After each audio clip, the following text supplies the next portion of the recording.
তৃতীয় দোয়া ইব্রাহিম আলাইহিস সালাম। ইব্রাহিম আলাইহিস সালামের কয়েকটি দোয়া আছে কোরআনে কারিমে। ইব্রাহিম আলাইহিস সালামের কয়েকটি দোয়া আছে, যে দোয়াগুলি আছে বিশেষ করে ছেলে মেয়েদের ক্ষেত্রে, স্ত্রী পরিবারের ক্ষেত্রে, ওই দোয়াগুলি আমি উল্লেখ করব, অন্য দোয়া না। ইব্রাহিম আলাইহিস সালামের দোয়া অন্য আরও আছে।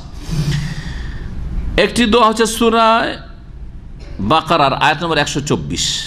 আল্লাহ বলছেন যে ওয়াইজ ইবতালা ইব্রাহিম রাব্বুহু বিকালিমাত ফাতামাহুন। ইব্রাহিম আলাইহিস সালামকে তার প্রতিপালক কয়েকটি কথার মাধ্যমে, আদেশের মাধ্যমে পরীক্ষা করলেন। আল্লাহ পরীক্ষা করেছেন, অনেক পরীক্ষা করেছেন ইব্রাহিম আলাইহিস সালামকে। তিনি প্রত্যেকটি পরীক্ষার ক্ষেত্রে পূর্ণ তিনি সফলতা লাভ করে, ফাতাম্মাহুন্না, পূর্ণ সফলতা লাভ করেছেন। কালা, তখন আল্লাহ বললেন যে তুমি যখন সব পরীক্ষায় পাস ইব্রাহিম, তখন তুমি আমার খলিল, অন্তরঙ্গ বন্ধু। সুতরাং ইন্নী জাইলুকা লিন্নাসি ইমামা, আমি তোমাকে মানব জাতির জন্য ইমাম বানাবো, বিশাল ইমাম। এখন পর্যন্ত কিয়ামত পর্যন্ত ইব্রাহিমী সুন্নাত অনেকগুলি পালন করছি আমরা, ঠিক না? কুরবানি, হজ, তাওয়াফ, সাফা মারওয়া সাই, জামরাতে পাথর মারা, জি, ইত্যাদি ইত্যাদি, খাতনা, জি, ইব্রাহিমী সুন্নাত, সব ইব্রাহিমী আদর্শ।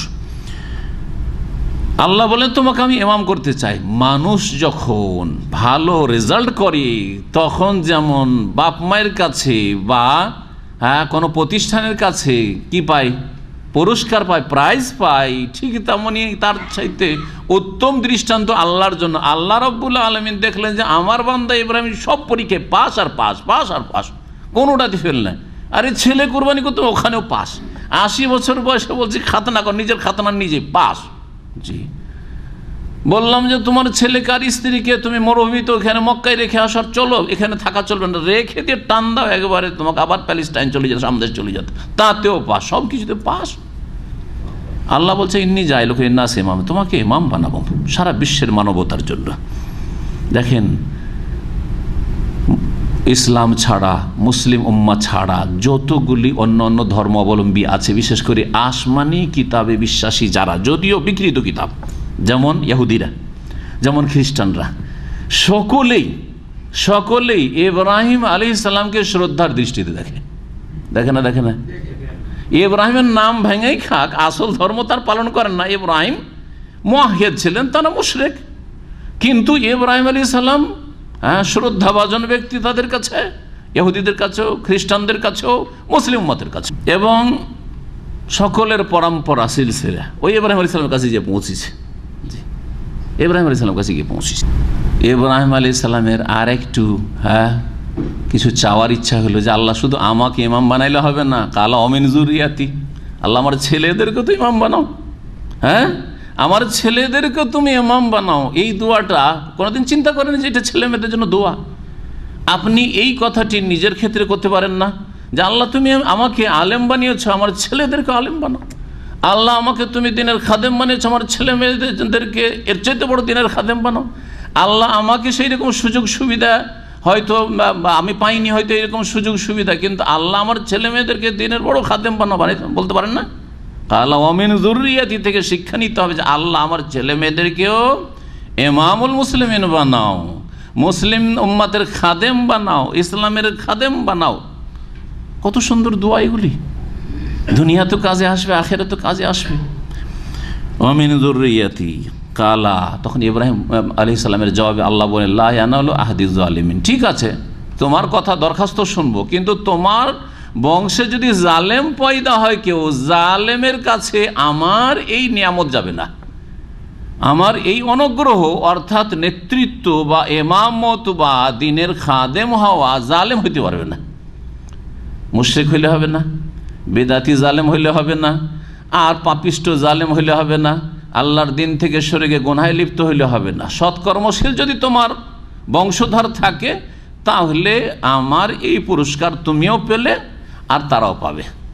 জি, তাহলে বোঝা গেল ছেলে মেয়েরা যদি সৎ হয় তাহলে এই নিয়ামত, যেমন ইব্রাহিম আলাইহিস সালামের সাথে আল্লাহ ওয়াদা করেছেন, আপনার সাথে এই ওয়াদা আল্লাহর হতে পারে।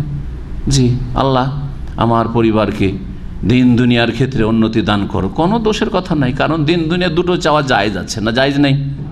আল্লাহ কোরআনে শিখিয়েছেন সূরা বাকারাতে, রব্বানা আতিনা ফিদ দুনিয়া হাসানা ওয়া ফিল আখিরাতি হাসানা ওয়া কিনা আযাবান নার।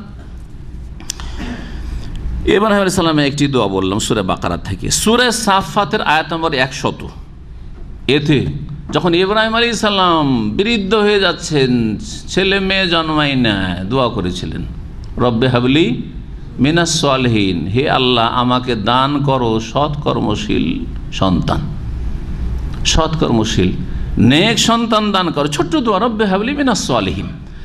আল্লাহ দোয়া কবুল করছেন, বলছে ফাবাশশারনাহু বিগুলামিন হালিম, অতঃপর আমি তাকে সুসংবাদ দিলাম ইব্রাহিম আলাইহিস সালামকে বিগুলামিন হালিম, ধৈর্যশীল সহিষ্ণু বালকের সন্তানের, যার নাম হলো ইসমাইল। ইসমাইল হচ্ছে গোলামুন হালিম, ধৈর্যশীল। কারণ যখন বাপ বলেছিলেন যে আমি স্বপ্নে দেখেছি যে তোমাকে জবাই আন্নি আজবাহুকা, তখন ফানজুর মাজা তারা, তোমার মতামত কি বেটা বলো তো দেখি।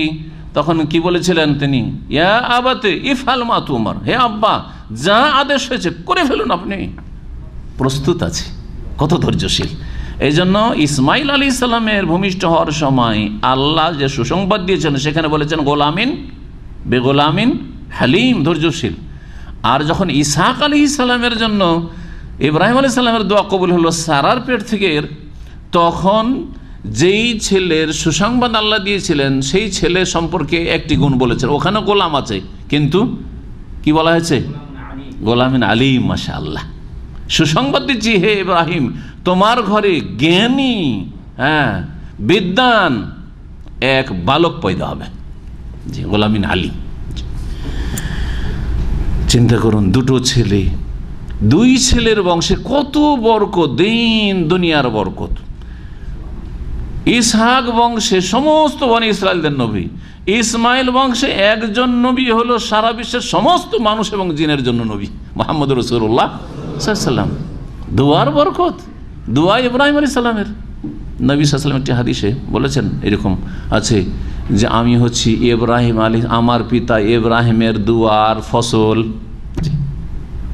ইব্রাহিম আলাইহিস সালামের দুয়ার ফলস্বরূপ আমি এসেছি, জি তার বংশের শেষ নবী। জি ওই যে আমার ছেলে মেয়েদের মধ্যে ইমাম করো, মানে আম্বিয়া রসুল, তো জালেম হলে দেবো না কিন্তু সৎকর্মশীল হলে দেবো। জি।